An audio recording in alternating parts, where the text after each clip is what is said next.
In this lesson, we're going to review the topic of perfect squares. A perfect square is a number like 25.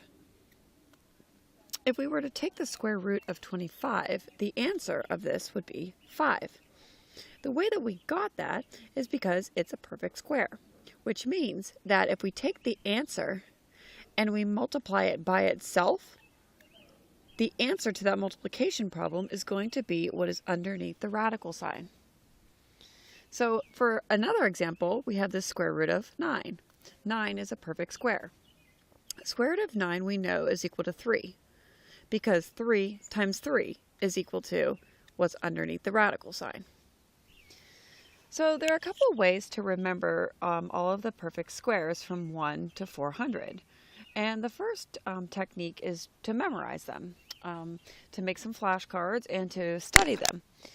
So over here on the left, we have a little chart of all of the perfect squares that in 7th grade we are responsible for. So let's just go ahead and just zip through them. We can see that the square root of 1 is 1. The square root of 4 is 2. Square root of 9 is 3. Square root of 16 is 4.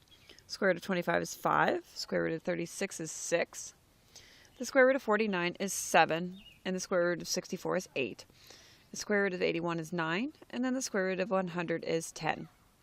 At this point, this is kind of the breaking point, 1 through 10.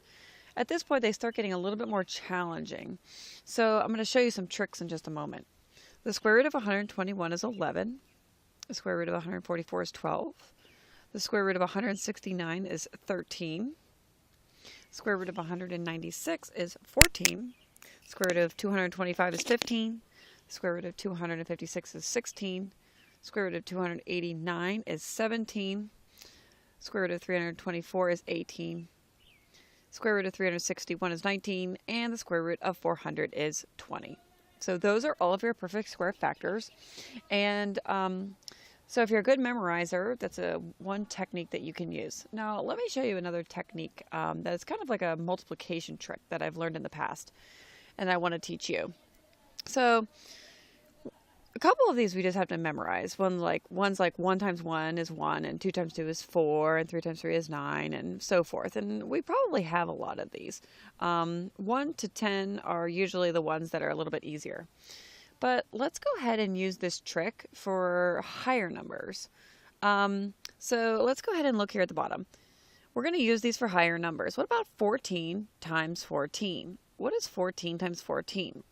Well, let's say you didn't have this little chart over here on the left. We know that 4 times 4 is 16, right? So the answer ends in a 6. Do you see that? So therefore, the answer to 14 times 14 is also going to end in 6. And it happens to be 196. So that's a little trick that will help you. Here's another example. 17 times 17. That's always a hard one. So we want to know, well, what's the square root of our, what number is, if we take the square root of it, gives us 17. Well, we know that 7 times 7 is 49. So the answer ends in 9. See how it ends in a 9? Therefore, the answer to this problem also ends in 9, which happens to be 289. Kind of a cool little trick to help you.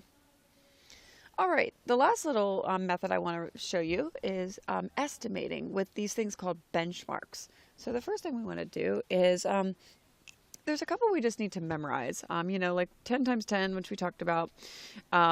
15 times 15, that's another one where it's 225, right? So this is 100 and then 225. And then 20 times 20 is going to give us 400. That's always the big one. So we only go up to 20.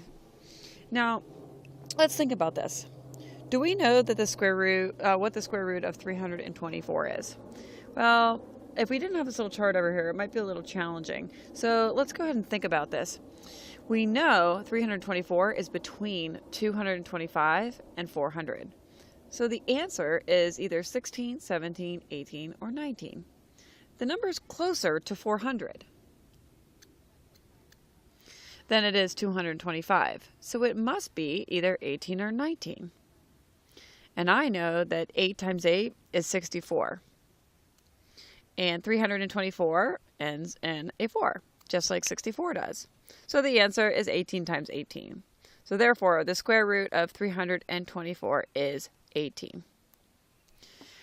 All right, those are some methods on how to find your perfect squares. One more method that I can think about is just practicing your multiplication. So let's just say that we didn't know what the square root of, I'm just going to go right up here, 144 was.